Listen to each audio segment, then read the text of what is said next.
Vou passar aqui, sem muitas delongas, a palavra para os nossos debatedores, para que a gente possa fazer uma reflexão.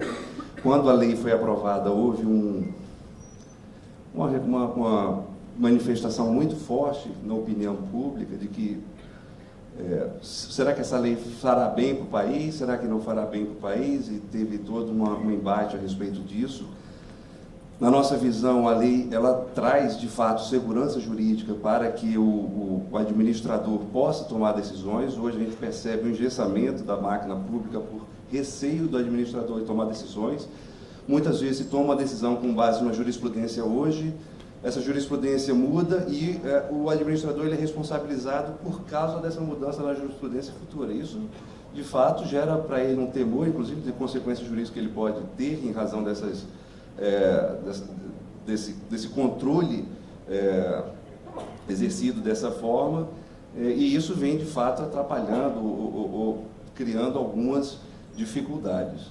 Então, dentro dessa ótica, eu acredito que o espírito da lei foi no sentido de realmente dar, então, a possibilidade de que a administração possa atuar com mais segurança. Os critérios que estão lá me parecem critérios razoáveis para essa administração, e eu gostaria, então, de passar a palavra aqui para os senhores, a começar. O senhor acabou de fazer a sua palestra, parabéns, uma palestra muito clara. Agora, desse ponto de vista, na avaliação do senhor ministro, como é que a lei pode trazer benefícios para a administração?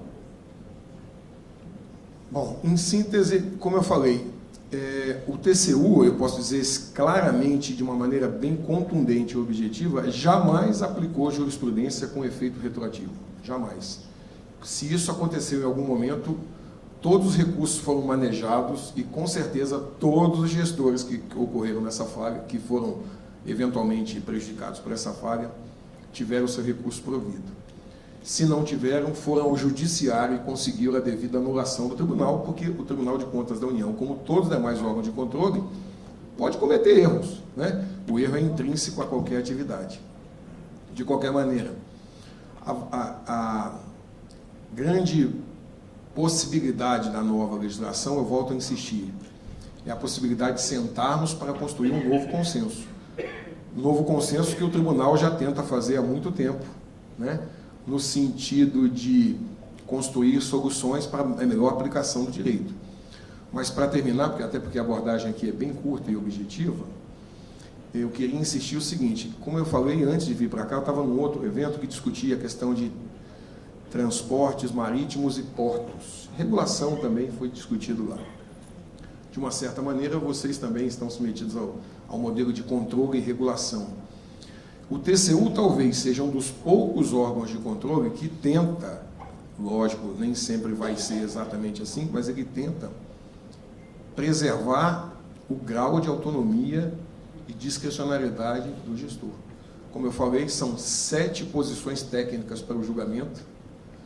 Ao final ainda cabem todos os recursos legalmente previstos, e se, aí eu devo fazer um registro bem claro, se eventualmente o gestor não conseguiu convencer 7 posições técnicas, é porque talvez ele estivesse equivocado naquele ponto.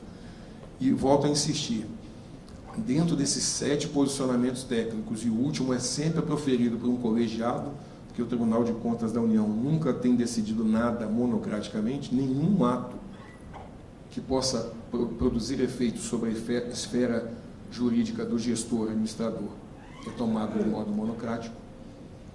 Então, acredito que só por isso, por ser uma casa democrática, essa aplicação da lei será garantida. Ela é bem-vinda, sim, pelos órgãos de controle, a exemplo do TCU, que represento aqui, e acredito que a maior virtude vai ser prosseguirmos num debate para construir o consenso, a exemplo do consenso na regulação. Hoje de manhã o debate era o seguinte, um ponto até bem questionado: se quando uma agência reguladora produz o seu poder regulador, se ela interfere no poder legislativo. Eu estava lá como representante do TCU, eu fui o único que disse que não, que o poder regulador deve ser exercido com um certo grau de autonomia. E até citei um exemplo. porque um dos debatedores comentava: sem lei a agência reguladora não pode aplicar as suas sanções, as suas atividades de regulação. Eu até mostrei o seguinte: primeiro, que a lei pode inovar no mundo jurídico, criando obrigações e direitos, mas a agência reguladora ela não vai inovar no mundo jurídico, ela vai criar restrições e prerrogativas para, por exemplo, o concessionário, por exemplo, a atividade econômica. E um detalhe mais interessante, que lá de manhã eu fiz questão de pontuar e volto a insistir aqui. Quando eu fiz essa defesa, eu não fiz o meu nome, eu fiz um nome, de uma maneira geral, do Tribunal de Contas da União. Cabe sim à agência reguladora ter uma esfera de discricionariedade, e ela impacta inclusive na área de vocês, por exemplo, no debate na área de telecomunicações, entre tantas outras áreas. Por quê? Porque o nível de discricionariedade técnica tem sido sempre preservado pelo TCU e continuará sendo a partir da norma. Com uma exceção: se for observado que, em vez de discricionariedade técnica na busca do interesse público, foi um desvio de finalidade, com um eventual abuso, com busca de interesses pessoais, o tribunal, assim como todos os demais órgãos de controle, não se furtará a cumprir a sua missão. É mais ou menos isso aí. Agradeço a oportunidade e reitero as posições. Nós é que agradecemos. Essa atuação discricionária da Anatel, de fato, gera bastante consequências para o setor, bastante. Agora, do ponto de vista da Anatel, a Anatel ela tem o dever constitucional de gerar eficiência no setor de telecomunicação. Sua regulação tem que gerar eficiência na modicidade tarifária, no serviço adequado, e muitas vezes esse interesse público não é o interesse público da arrecadação. Os órgãos de controle, por exemplo, o TCU, ele, por sua natureza, ele está sempre com esse enfoque na arrecadação, e muitas vezes pode haver uma aparente contradição se você não privilegiar a arrecadação e sim aqueles interesses públicos que estão ali previstos para a Anatel, que são esses da tarifária, de melhores preços, serviços. A lei ajuda para a Anatel nessa condução desses temas? Boa tarde a todos.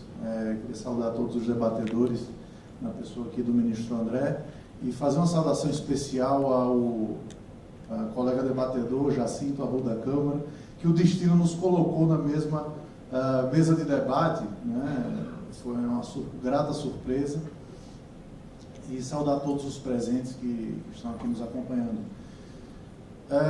Se eu fosse responder essa pergunta de forma lacônica e sintética, eu diria que não. Porque, já motivando, seguindo já o espírito da lei, né, dessa lei, que é exatamente trazer mais transparência, eu acho que a principal motivação, além da segurança jurídica, é trazer um pouco de consequencialismo, né, para a atividade regulatória, para a atividade administrativa, digamos assim. Mas a lei, eu acho que, na verdade, ela, se não for tratada a sua interpretação, e aí entramos nas regras clássicas de hermenêutica, se ela não for tratada com muita cautela, se nós analisarmos essa lei no primeiro momento, e seguindo a regra primária, né, sempre a primeira forma de interpretação, que é a interpretação literal, a impressão que nós temos é que a lei vai induzir a uma completa paralisia da administração pública. Porque no momento em que a lei ela traz uma obrigação para o gestor de... E aí vem a questão também dos valores jurídicos abstratos. Eu não sei exatamente o que se quis dizer com isso. Se são conceitos jurídicos abstratos, princípios jurídicos abstratos, o que é que exatamente se quis dizer com essa expressão. Mas quando se faz essa vedação e se exige do administrador que preveja todas as consequências para os seus atos, e vai mais além, entre tudo aquilo que for possível, entre as soluções que forem possíveis. Ou seja, eu tenho tanto a obrigação do administrador de prever todas as soluções para aquele problema, e além das soluções, as consequências que essas soluções terão. Imagine isso no mercado de telecomunicações. Colocar na motivação e usar isso como motivação. Ou nós teremos um inchamento da administração pública como um todo, Pô, nós vamos ter que interpretar essa lei com muita parcimônia, porque senão ela vai induzir uma paralisia. E aí vai depender muito, e aí, ministro, me permita, da posição dos órgãos de controle. Porque, efetivamente, se os órgãos de controle passarem a exigir isso do administrador, sem dúvida nenhuma, é o pior cenário é o que nós vamos ter, essa paralisia administrativa. Com relação eu inclusive recebia algumas mensagens de colegas juízes, né? Eu tive passei 4 anos no Conselho Nacional de Justiça, e eles me perguntavam, olha, e citavam exatamente a questão dos valores abstratos. Eu não sei mais como decidir, porque eu tenho que prever no mundo jurídico todas as soluções possíveis, as consequências, e escolher uma no final como conteúdo decisório, como dispositivo. Quer dizer, imagina exigir isso de um juiz de uma comarca que tem milhares de processos aguardando sentença, ou de um ministro de um tribunal superior, para ir mais além, que recebe no seu gabinete 17 mil processos para julgar em um ano. É completamente impraticável. Então, a interpretação que eu fiz primária dessa lei foi a pior possível. E o que vai acontecer na prática, e aí me permitam, já que a lei mais parece uma lei voltada a regular o mercado de futurologia e esoterismo, né, nesse sentido, do que propriamente o mundo real, é que o que vai acontecer é que o Poder Judiciário e a magistratura vai continuar funcionando do jeito que funciona hoje, daqui a 10 anos. Essa lei não vai ser aplicada para o Poder Judiciário, por quê? Porque o Poder Judiciário e a magistratura possuem prerrogativas anteriores que permitem isso. A mesma coisa com o Tribunal de Contas da União, a mesma coisa com os demais órgãos de controle, como o Ministério Público, eles têm prerrogativa para isso. Há muitos anos se diz, e é jurisprudência pacificada em Tribunal Superior, que o juiz não é obrigado a colocar na sua fundamentação todas as ações que estão trazidas pela parte nos seus recursos. Porque se ele tiver que fundamentar em cima de absolutamente tudo que é alegado, fica realmente impraticável a atividade judiciária. E resta saber, ao administrado, e aqui nós como agência fica essa preocupação, o que será exigido do gestor, do conselho diretor das agências reguladoras, aqui no caso a Anatel. Porque se for na linha do que está literalmente expresso no projeto, pode parar. A velocidade que a agência vai ter vai estar muito aquém do que o setor precisa. Então, acho que isso tem que ser visto com muita parcimônia, muito cuidado, porque eu não acho que essa lei ajuda em absolutamente nada. Talvez tinha algum, inclusive, dispositivos acertadamente vetados, como aquela história da ação declaratória para o judiciário, para que eles chancelassem um determinado ato administrativo previamente. Quer dizer, eu por vias transversas estou inviabilizando qualquer forma de controle com ação declaratória. Quer dizer, eu estou transferindo ao judiciário uma atribuição que deveria ser a última ratio, que a natureza do Poder Judiciário é a última ratio. Não. Então, realmente, alguns pontos mereceram vetos, mas mesmo o que ficou causa alguma perplexidade. Eu espero que, enfim, que saia, e aí fica a preocupação, né? Mas tudo bem, mas a lei está em vigor. A Anatel vai continuar a agir como vinha agindo e aguardar uma posição do TCU, porque nós corremos o risco, né, de aquilo que o ministro Bruno Dantas, inclusive, colocou muito bem em um artigo da Folha de São Paulo, em que ele alertou para o perigo do excesso do órgão de controle gerar na administração pública a sua paralisia ou a sua infantilização. Bom, já que eu não consigo decidir de acordo com a expectativa do órgão de controle, melhor não decidir. Eu acho que isso precisa, eu acho que o problema, na verdade, já existia, precisava ser mais aprofundado. Eu acho que essa relação agência reguladora, órgão de controle, precisava ser aprimorada já há algum tempo. Nós quem é do setor vem acompanhando uma certa dificuldade dessa relação com a órgão de controle e com a agência, mas é algo que é mais profundo, que já vem de muito mais tempo, já é anterior, e agora eu acho que essa lei só dificulta ainda mais a solução para esse problema. Então, a interpretação que eu faço, veja bem, né, a interpretação minha pessoal não é propriamente da agência, não fala em nome do conselho diretor. Perfeito. Né, mas pessoalmente eu vi da pior forma possível essa legislação. Eu queria aproveitar então essa sua deixa. A gente tem aqui o professor Jacinto e o professor Flávio, que trabalharam conceitualmente na elaboração da lei. Nós estamos ouvindo aqui, então, essas crises que até me pegam de surpresa, porque a expectativa que eu tinha era o contrário do que eu estou ouvindo aqui. Então, eu gostaria primeiro de passar a palavra para o senhor Jacinto e, na sequência, para o doutor Flávio, para que eles possam abordar essas questões que foram colocadas aqui pelo doutor Emanuel. Então, boa tarde. Primeiro, saudar a inteligência da organização do evento e botar um painel cheio de bacharel e advogado antes do almoço, né? Já na hora do almoço. Isso dá uma limitação natural à tendência a se alongar nas falas, né? Então, vou tentar ser conciso, como todos têm sido, apenas fazer uma inconfidência, essa saudação especial que o conselheiro Emanuel me fez, que eu o conheço desde que ele era garoto, fui colega de colégio do irmão dele, meus pais são amigos dos pais dele, enfim, nós somos conterrâneos de Natal, Rio Grande do Norte. Num painel desse estão seleto de 2 representantes de Natal, unidos pelo simples acaso, é uma coisa inacreditável, né?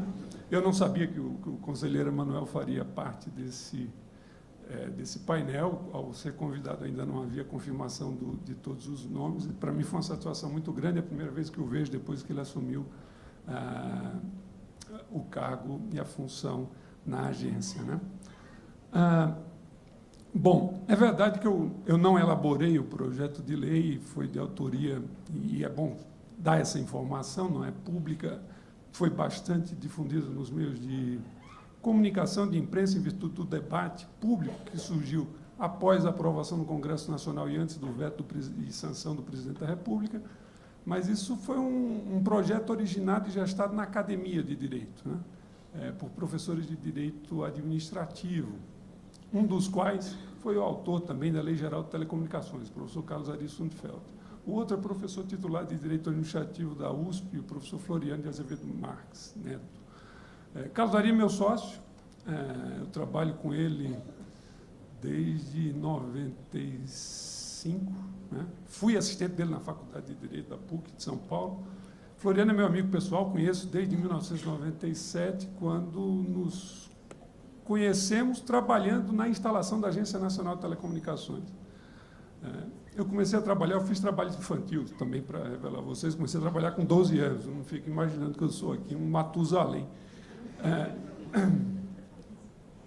Mas, enfim, eu participei de algumas dessas ideias e vou tentar aqui tranquilizar um pouco o Emanuel.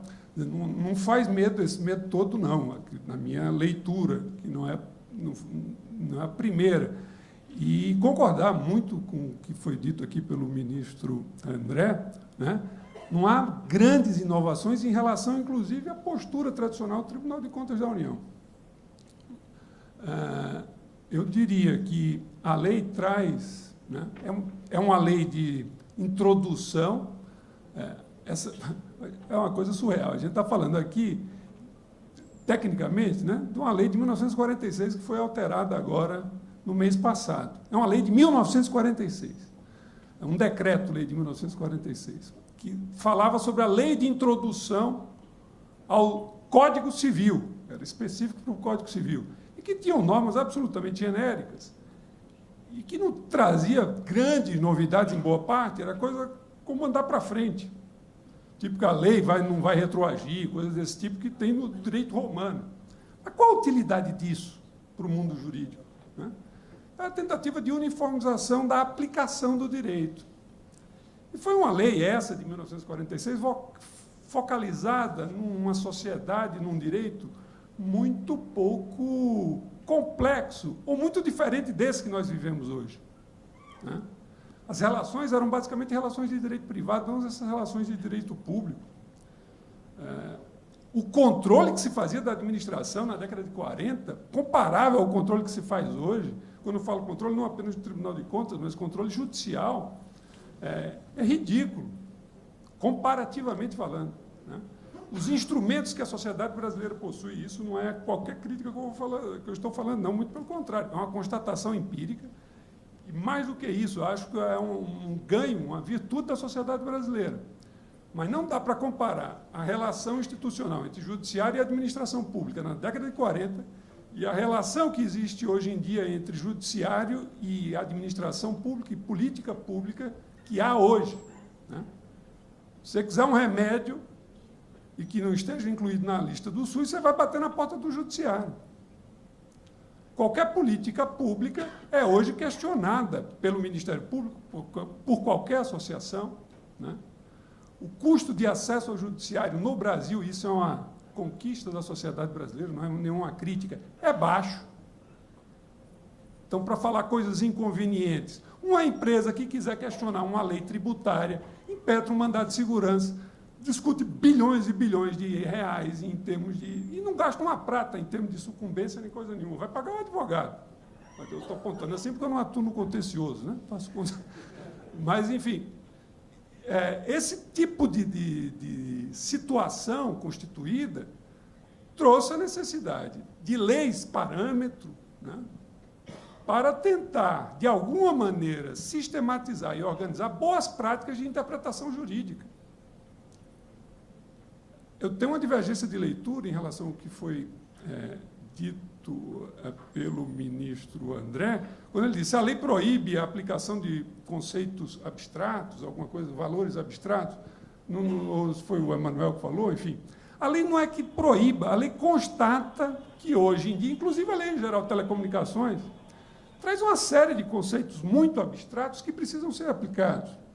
Agora, o administrador, o controlador, o magistrado, ao aplicar esses conceitos abstratos, especialmente para rever uma decisão estatal, e aqui não está se dizendo que ele não deva fazer isso, ele deve fazer isso. Mas, ao fazer, ele assume um ônus, que é o ônus de analisar as consequências dessa intromissão, ou desse controle, ou dessa revisão. Então, vamos dar um exemplo aqui do setor de telecomunicações, para não transformar isso aqui numa fala estritamente jurídica, né? Tem um princípio que é o princípio da precaução, isso é do direito ambiental, né? E o direito à saúde, está lá na Constituição, no artigo 196, para outros fins, mas é o que o judiciário aplica, como se todo mundo tivesse, o Estado tivesse, enfim, um dever universal de qualquer terapia, etc. Antena de celular, que o Oscar estava falando aqui há pouco tempo, faz mal à saúde? Faz, não faz? É possível juntar um calhamaço dessa idade dizendo que não faz e outro tanto dizendo que faz.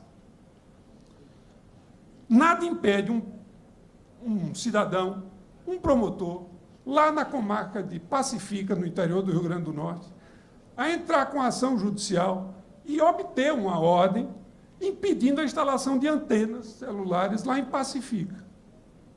E o juiz ele tem atribuição para fazer essa avaliação e julgar esse valor abstrato e dizer, pelo princípio da precaução, eu quero proteger a população de Pacifica, aqui não vai ter uma antena de celular. Maravilha. Faça isso, pode fazer isso, o direito brasileiro caminhou para isso. Agora analise as consequências, meu amigo. Você está fazendo o quê com essa decisão? Né? E essa é uma atribuição e é um ônus da sociedade atual. Quer dizer, a Agência Nacional de Telecomunicações ou qualquer outra entidade reguladora assume e tem uma prerrogativa muito importante. Ela produz norma sim. Não é lei? Não é lei porque o legislador produz norma mais forte do ponto de vista jurídico do que da Anatel. Agora, dizer que as condições de interconexão foram estabelecidas na Lei Geral de Telecomunicações, só quem é do setor, quem não é do setor, para saber que tem 2, 3 regrinhas muito abstratas, né? Preço justo, tem que ser cobrado, que diabo é preço justo, enfim. As condições de interconexão foram estabelecidas pela Anatel, ela tem poder para isso, né? Agora, tem um ônus para isso, um ônus de motivar, e a Anatel vem se movimentando. Aliás, o dever de motivação já está na Lei Geral de Telecomunicações desde 1997. E há toda uma tendência regulatória, que não é de hoje, que não veio da lei, de tentar cada vez mais sofisticar esse processo de motivação, atribuindo consequências aos seus atos, inclusive os atos abstratos. Estudo de impacto regulatório. Cara, é muito bonito você pedir para trocar tomada de 2 buracos para 3. Quanto é que custa isso, pô? Isso não foi da Agência Nacional de Telecomunicações. Minha ignorância não chega a esse ponto, eu sei que não foi. Mas, enfim, qualquer medida regulatória, por mais bem intencionada que seja, né, precisa ser avaliada quanto do ponto de vista de suas consequências. Eu diria até que essa prescrição normativa é óbvia, né? Isso decorre de uma boa prática. E no campo do controle, eu vou só mencionar aqui alguns aspectos, e concordar também com o que o ministro já disse. O Tribunal de Contas, ele tem jurisprudência já antiga. Posso citar aqui um exemplo rápido. Concurso público em empresa estatal, deve ser feito ou não deve ser feito? Perguntar essa coisa hoje, em 2018, é ridículo, mas em 1988, quando a Constituição foi editada, ninguém sabia ao certo se deveria ou não deveria realizar concurso. O Tribunal de Contas da União só veio bater martelo em 1992 sobre essa questão e regularizou tudo que tinha sido feito antes. A interpretação do direito é o que está criando a norma, é o que diz a lei. Isso é uma proteção imensa para os gestores e também para os administrados, né? O que um setor, qualquer setor, o que é administrado, o que a sociedade precisa do ponto de vista do direito, né, é ter segurança e previsibilidade, né? A lei, por si só, não vai trazer isso. É necessário que as instituições forneçam isso. E as instituições fornecerão isso mudando e adotando padrões de conduta gerais que muitas vezes já adotam. Mas aqui e acolá pode ocorrer um desvio ou algum tipo de falha nessa relação e que causa ônus pesados. Vou encerrar aqui, eu não sei quanto tempo, eu não estou completamente perdido em relação ao horário, mas, enfim, para encerrar, vou registrar aqui um exemplo que eu acho que é contundente disso. Algo que o professor Carlos Ari, num artigo acadêmico, chamou de apagão da caneta, né? A dificuldade de se obter certas decisões no nível administrativo. E no setor de telecomunicações, que há uma agência qualificada de regulação, né? Talvez algumas crises ou alguns problemas pudessem tranquilamente ser decididos na esfera administrativa, mas como importa um ônus e um risco, inclusive pessoal para os agentes, né? Esse tipo de decisão é transferido para o legislativo, ou simplesmente não é tomado. A lei não tem, acredito eu, nenhum traço que venha a proteger servidor ímprobo, corrupto. A ideia é justamente, mais uma vez, para concordar com o ministro André, a lei é para proteger o gestor probo, que corre um risco, muitas vezes, parafraseando também o que foi dito, de que sua visão de bem comum não coincida com a visão de bem comum de um promotor, de um juiz, de um controlador. E, por causa disso, se sujeita, se não a uma sanção definitiva, pelo menos a uma via crucis para de defesa e de processo de instabilidade emocional que prejudica.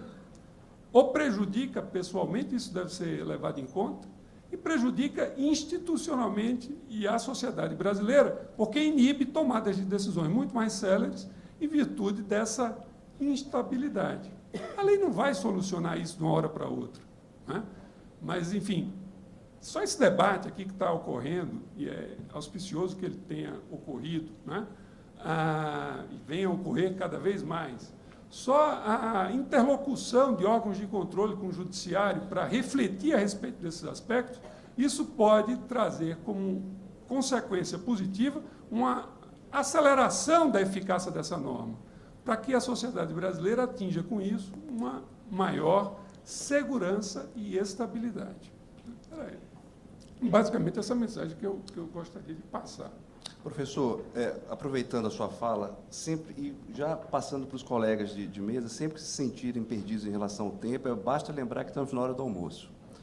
Professor Flávio, o senhor trabalhou muito perto do senador Anastasia na elaboração dessa norma e me pareceu que a norma se destinava ao administrador para lhe dar segurança. Então, é muito surpreendente a gente ver uma leitura feita pelo administrador, como foi feita aqui, pelo conselheiro Emanuel. Sem dúvida. Qual é a tua visão? Primeiro, de perplexidade, já que a palavra foi usada. Perplexidade é imaginar, por exemplo, que a gente interpreta uma lei a partir de critérios absurdos. É óbvio, se lê a lei para dizer, então, que o administrador ou os órgãos de controle têm que prever e imaginar tudo que possa acontecer, é claro que essa lei não para em pé. Nenhuma lei vai parar em pé se eu imaginar na teoria do causa do absurdo. Até porque o abuso é inerente ao direito. Então, uma regra, em tese, sempre pode ser abusada. Se eu for para o critério do abuso, nenhuma norma fica em pé. É óbvio, ululante, me desculpe, que a lei, quando diz que o órgão de controle, os administradores devem levar em conta não apenas valores abstratos, mas têm que considerar também as consequências, é à luz do que está no processo, daquilo que foi argumentado. Sim, com a devida vênia, discordo. O julgador, muito embora a jurisprudência coloque de modo adversa, ele é obrigado, sim, a discorrer os órgãos de controle sobre todos os fundamentos apresentados, sim, salvo se, ao decidir um, prejudica os demais. Por exemplo, tem prescrição. Eu reconheço a prescrição, não preciso falar dos outros. Agora, se a parte, se o mercado, se o interessado, se aquele que vai ser afetado por uma decisão estatal, aduz argumentos com autonomia, que ele, independentemente do outro, pode fulminar aquela interpretação ou aquele ato, ele tem que ser considerado. Isso é o dever de motivação, isso é o preço de um Estado democrático de direito. O que me causa espanto é um órgão de controle ter tanta aversão ao controle. É como se um veterinário tivesse antipatia de bicho.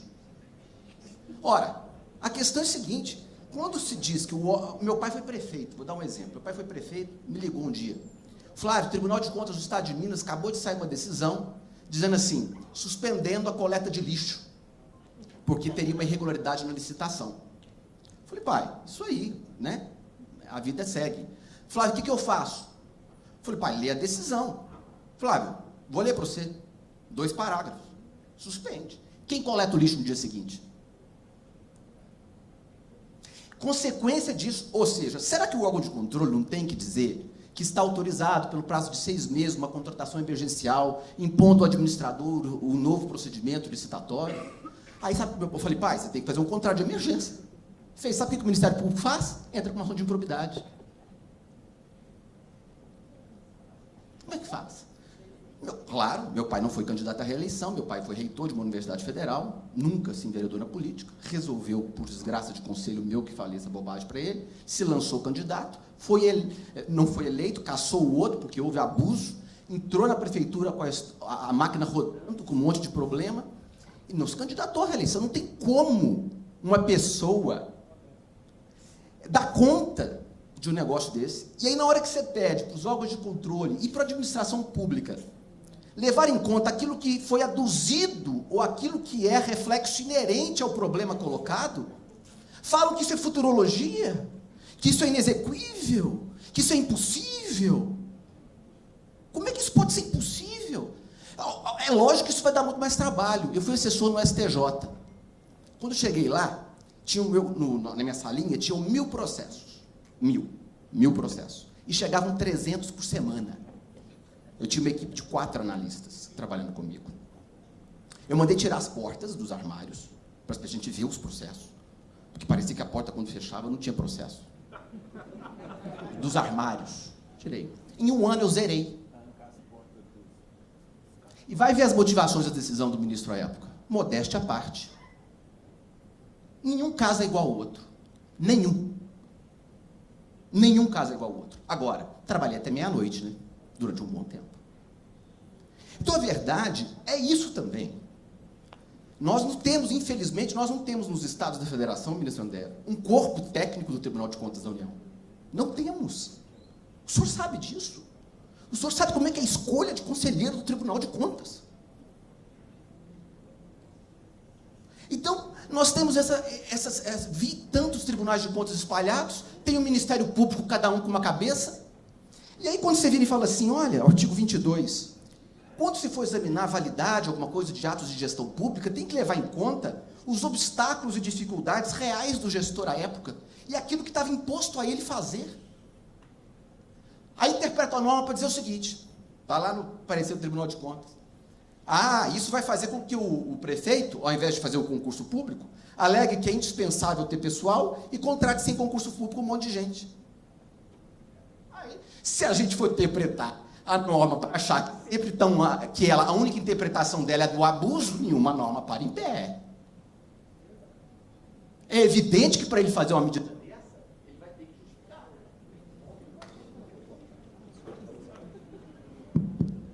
Eu acho que é esse que é o ponto.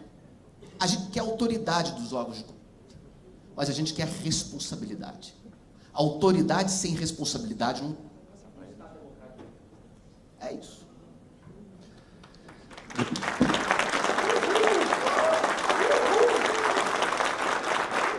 Doutora Érica, quando o projeto foi aprovado, entre a sua aprovação e a sua sanção, houve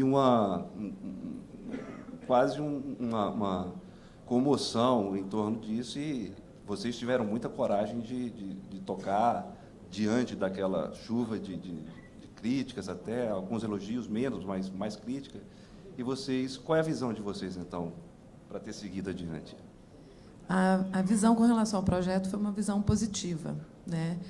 Foi mais numa versão de construção de um novo diálogo. Acho que foi um clamor mesmo da sociedade, dos estados, dos municípios, não só do governo federal, mais de aumentar e melhorar o diálogo com os órgãos de controle. E aí não só o TCU, mas Ministério Público, e a gente tem trabalhado na Casa Civil numa nova lógica de governança pública. E quem nos ensinou, quem foi construindo lá a sementinha, foi o próprio TCU. E a gente aprende também, né, com os órgãos de controle. Acho que é um processo construtivo. E o que a gente fez? No ano passado, a gente começou a discutir, e aí o presidente assinou o decreto 9.203 e enviou ao Congresso o projeto de lei 9.163, de 2017. E o que acontece? Esse projeto da governança pública, quando o TCU veio bater a porta e apresentando a lógica, falou assim, olha, tem muitos ministérios, muitos órgãos da administração que atuam com relação ao mesmo objeto, mas tem decisões conflitantes, orientações diferentes, a gente não sabe quem que é o responsável por determinada política, está faltando governança, está faltando uma coordenação nesse processo. E aí ali a gente percebeu que, realmente, de fato, a gente precisa trabalhar, mas a gente precisa trabalhar numa melhor governança pública, em novos princípios para governar, para a governança pública, mas dentro desses princípios a gente precisa também dar mais conforto ao gestor público. Então, a gente olhou dos dois lados. Sim, precisamos de melhor coordenação no governo, nos governos, mas precisamos também de melhor coordenação dentro dos poderes também, né? Não é só um defeito do Poder Executivo, né? Mas também dá maior segurança ao gestor público. Então, por isso que a gente olhou o projeto de lei, então, discutido, e a lei agora aprovada, ela caminha junto com a lei das estatais, o decreto das estatais, o novo decreto de governança pública e o projeto de lei de governança pública. Se os senhores forem olhar o decreto de governança, ele vai ver o que a gente tentou fazer. A gente foi ver as melhores práticas da OCDE, né? Que a gente sempre é acusado de criar jabuticaba aqui, né? E aí a gente foi olhar lá fora e falou assim, bem, o que a gente tem como princípios da governança pública? E o primeiro deles é a capacidade de resposta. E aí a gente cai nesse problema aqui que o doutor Flávio falou. Muitas vezes a gente é premido, é cobrado por dar resposta, soluções tempestivas, inovadoras, mas a gente não tem condições, a gente tem dificuldades reais como gestor que não nos permite dar a melhor resposta, a ideal, é a possível.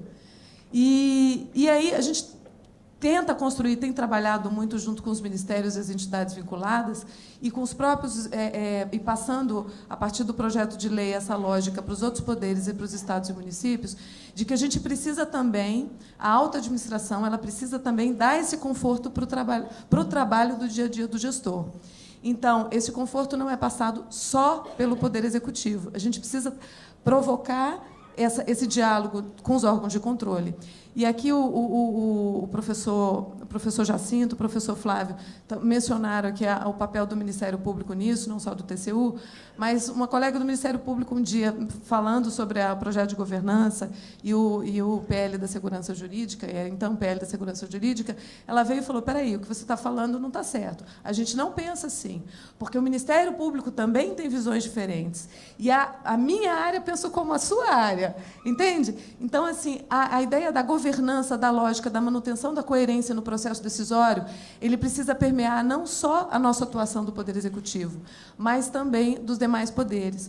E aí, nesse ponto, a gente brinca, a gente tem conversado muito ali com os colegas do TCU para a construção dessa lógica da governança pública, a gente tem perguntado se a gente conhecesse de antemão as próprias determinações e recomendações, o plano de trabalho do Tribunal de Contas para o ano, a gente também teria talvez mais condições de dialogar melhor, para se organizar melhor também, em termos de executivo. E aí, senhores, assim, além da lógica do projeto da governança, eu queria chamar a atenção só uma coisa. Quando a gente ali participando dos comitês de governança pública da OCDE, a gente percebeu que é uma deficiência não só nossa. Eu concordo ali com o professor André, o ministro André, ele falou assim, olha, eu sou mais otimista, né? Assim, eu também sou mais otimista. Eu acho que não é um defeito só de Brasil. A gente vê Portugal, Eslovênia, Dinamarca, às vezes falando exatamente, olha, a gente hoje, governando, a gente tem um grande problema, que a gente sofre uma crise de desconfiança recíproca, né? É uma crise de desconfiança, tem instituições que já estudam já tentam avaliar os níveis de desconfiança das instituições, desconfiam da mídia, desconfiam dos governos, desconfiam das organizações não governamentais. E aí, como é que a gente resolve esse problema de desconfiança recíproca? A gente melhorando a nossa relação com o cidadão, dando respostas mais rápidas, e a gente não consegue dar resposta mais rápida se a gente não der essa segurança jurídica para o gestor público. Então, assim, o presidente procurou, acho que sabiamente, assim, fazer política é administrar interesses também, né? Ele, acho que assim, foi acertou-se nos vetos, apesar de não agradar 100%, né, aos elaboradores, aos propositores da lei, mas foi uma tentativa de conciliar essa celeuma que foi criada em torno do projeto por uma questão de interpretações. Como disse aqui o professor Jacinto, no dia a dia, a gente sabe que a gente pode ter argumentos, um calhamaço assim de argumentos contra ou argumentos a favor de determinada política. E a gente fica realmente muito inseguro no nosso dia a dia, no exercício da administração, de optar por essa ou por essa, porque a gente fica com aquele sentimento, como vai pensar o auditor ou o ministro na hora de julgar aquela minha decisão? A gente fica realmente com essa insegurança. Então, eu não acho que seja uma iniciativa isolada, ela precisa ser vista, o projeto ele precisa ser visto junto com outras iniciativas, outras leis, outros decretos e o nosso dever também de alta administração, de comunicar melhor e dialogar melhor com os órgãos de controle. Perfeito. Doutor Leonardo, vou fazer uma tarefa fácil e passar para o senhor, faltando 5 minutos para acabar. Futurologia ou motivação responsável? Qual é o caminho que a lei vai conduzir a administração? Bem, eu quero cumprimentar a todos na pessoa do ministro André Luiz queria também saudar ao evento Painel Telebrasil na pessoa do Dr. José Américo e saudar as mulheres presentes na pessoa da doutora Érica Melissa, que me antecedeu. Eu tenho uma vantagem, Dr. José Américo, e uma desvantagem por falar por último. A desvantagem é falar depois desse quadro qualificadíssimo aqui de professores, do ministro, doutora Érica, e a vantagem é que eu, ouvindo um pouquinho de cada um, também consigo formar uma convicção e aprender um pouco para trazer uma visão. E a visão que eu trago é a visão da advocacia. Não obstante tenhamos outros advogados e operadores do direito aqui no painel, mas quero trazer um pouquinho da visão da dificuldade que nós enfrentamos e que muitas vezes os gestores de empresas públicas ou privadas que de alguma forma têm sobre si a função do controle acabam enfrentando no dia a dia. E acho que foi muito oportuno, Dr. José Américo, o tema trazido a debate aqui no painel Telebrasil, porque ele traz dois aspectos, dois princípios, dois temas fundamentais para o Brasil e para o desenvolvimento do Brasil, que, de certa forma, podem parecer contraditórios, mas eu acho que não são. E aí, neste exato aspecto, que vejo com bons olhos a vinda desta legislação. Eu falo dos dois aspectos, da impunidade e falo da segurança jurídica. O combate à impunidade que o Brasil está travando, e o ministro André, com propriedade, citou essa temática, ele é fundamental para nós termos uma nação melhor e, quem sabe, um dia desenvolvida. Nós não podemos retroceder em nada no avanço de combate à corrupção que o Brasil teve e está tendo nos últimos anos, mercê do trabalho do controle, do Tribunal de Contas da União, do Ministério Público, do Poder Judiciário.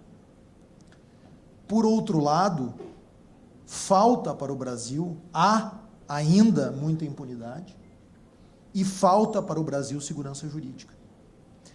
E vejam, doutor Zé Américo, que a segurança jurídica, ela acaba repercutindo também no combate à impunidade, porque é a partir de um país que tenha segurança jurídica que nós vamos conseguir ter investimentos e empresas que sustentem esta pesada máquina estatal brasileira e que, em determinados setores, continuará sendo necessária que seja pesada. Por exemplo, para o combate à impunidade e à corrupção. E o pesada que eu digo não é no sentido ruim, é pesada porque nós poderemos e teremos que ter estruturas adequadas para combater a corrupção. Mas nós só teremos isso porque o Estado não vive de si.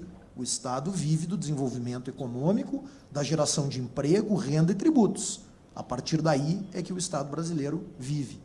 Acho até hoje o Estado brasileiro muito pesado, e esse é um tema que tem que ser discutido. Mas, para isso, nós precisamos de segurança jurídica. E segurança jurídica nós não temos verificado no Brasil. O direito brasileiro, e esse não é um fenômeno do Brasil, o direito brasileiro, que é de origem romano-germânica, e que tinha o positivismo jurídico como uma das suas marcas muito fortes, em razão da escola, ele hoje trabalha e se assenta já o que a doutrina vem chamando de um pós-positivismo.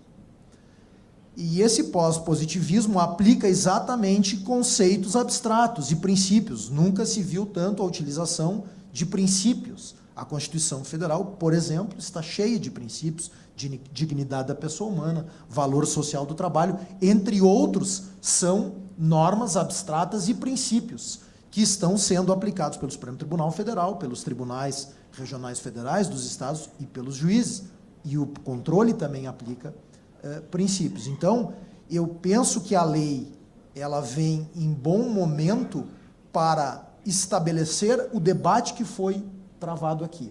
Ela pode ter as suas falhas, ela pode ter eventuais dificuldades, mas nós estabelecermos um debate sobre a necessidade de fundamentação melhor de determinadas decisões judiciais. E aí eu vou me socorrer.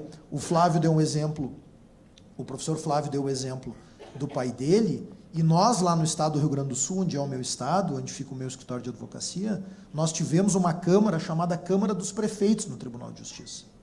Essa Câmara foi tão dura no combate aos maus feitos, mas ela passou tanto do limite em determinados aspectos, fulminando, violando princípios e direitos, inclusive, que nós tivemos um período no Rio Grande do Sul que ninguém queria ser prefeito. E aí se afasta o bom homem público da vida pública, porque só vai concorrer a um determinado cargo público ou exercer um cargo público aquele que não tem nada a perder, se o controle passar do limite do razoável. E o limite do razoável é a aplicação estrita da lei. Eu dava um exemplo aqui para o Dr. José Américo antes, que estou vivenciando lá no Rio Grande do Sul. Nós somos advogados de uma instituição que congrega notários e registradores, é o Colégio Registral do Rio Grande do Sul. Há uma polêmica nacional sobre esse tema, porque o CNJ tomou uma decisão, a resolução número 80 de 2010, determinando a vacância daquelas serventias onde houve concurso de título apenas e não de provas, porque entendeu o auto-aplicável o artigo 236 da Constituição Federal, que diz que é provas e títulos. Então, todos aqueles notários registradores que tiveram remoções, saíram de um cartório e foram para outros, foram declarados vacantes. E hoje nós temos um problema real, não só destes notários e registradores, os tribunais de justiça dos estados não sabem como resolver a situação, porque muitos destes notários e registradores não podem voltar à sua serventia de origem, que foi preenchida por concurso público. Então, esse é um exemplo claro de uma decisão que foi tomada, e no seu mérito, acho correta a decisão, porque realmente, a partir da Constituição de 88, nós não podemos pensar em outra forma de ascensão, mesmo que não seja a ascensão, porque a ascensão desses notários registradores se deu por concurso, seria a remoção, mas mesmo assim tem que ser com prova de títulos. Mas essa decisão ela deveria ter pensado em como resolver as suas consequências e os seus efeitos. Então, resumindo, doutor José Américo, porque o senhor me deu 5 minutos e 5 minutos antes do almoço. Então, eu imagino que os meus 5 minutos, já tendo se estendido, parece que foram 10. Resumindo, eu queria dar esse depoimento exatamente nesse sentido, de que eu acho que o debate, a dor, quando há dor é porque nós estamos detectando alguma coisa e avançando. Então, o fato de nós termos o debate instalado a partir da lei, eu acho que vai nos possibilitar ter melhores decisões administrativas, quiçá algumas judiciais, e se a lei não é o ideal, vamos aperfeiçoá-la. Mas que nós precisávamos avançar nesse tema, precisávamos. Concluo usando uma frasezinha muito simples, que às vezes se usa no colégio, nas escolas, mas que se aplica muito bem a muitas coisas do que nós temos que fazer na vida.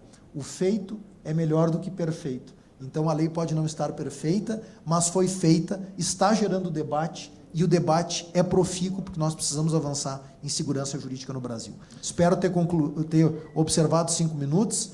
Parabenizo mais uma vez pelo evento, pelo debate, e desejo um bom almoço a todos. Antes da gente concluir o debate, gostaria de passar para a palavra. É que, como é vedada a interpretação retroativa, né, e como é de praxe em todo seminário, o palestrante ele tem a possibilidade sempre de encerrar com as suas considerações finais. E, nesse ponto, eu gostaria de parabenizar o doutor Flávio, porque o que Sua Excelência disse ali é exatamente o que o tribunal pensa. O Tribunal de Contas da União jamais se furtou o controle, muito pelo contrário, ele apoia. Eu não sei se viu ao longo da minha palavra ali. O TCU vai aplicar essa norma e vai buscar o máximo de eficácia dela. A doutora Érica foi perfeita. Alguns pontos questionáveis foram vetados, felizmente. Mas é nesse ponto que eu queria reafirmar e parabenizar o professor Flávio. Lembrando muitíssimo a Sua Excelência que, na verdade, o veterinário não gosta de todo bicho. Ele tem especificação. Quem gosta de todo bicho é biólogo. E o TCU também tem essa vertente, né? Ele não gosta de todos os bichos. Ele tem a sua área de controle, que é o controle externo financeiro. Mas o TCU caminha na linha da manifestação do professor Flávio. Ele não reage ao controle, muito pelo contrário, vai aplicar a norma, separando o gestor de boa índole de uma índole, como os outros palestrantes falaram. Agradeço muito a possibilidade de ter palestrado no início. Nós é que agradecemos. Uma saudação especial a todos pela atenção. Obrigado. Olha, nós agradecemos aqui a participação de vocês. uma participação polarizada, mas com suas posições muito bem defendidas. Tenho certeza que nós estamos aqui com um conceito muito maior na cabeça das consequências da lei. Já estamos na hora do almoço, eu gostaria de convidá-los também para que venham almoçar conosco no pub aqui em cima, junto com os vice-presidentes, para a gente fazer uma confraternização, e encerramos assim a nossa... Passar a palavra aqui para o nosso presidente antes de concluir. Bom, boa tarde a todos. Nós conseguimos fazer um 62º painel Telebrasil.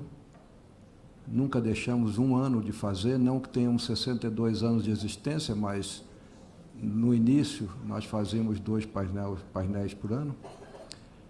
Foi a primeira vez que nós fizemos com mais de 2 dias, fizemos com praticamente 3 dias, quase as 2 horas.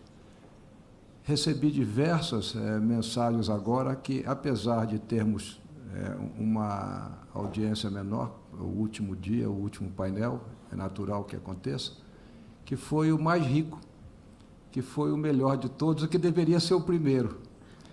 E nós temos procurado, dentro da Telebrasil, procurar aumentar a abrangência dos assuntos do que nós estamos nos envolvendo.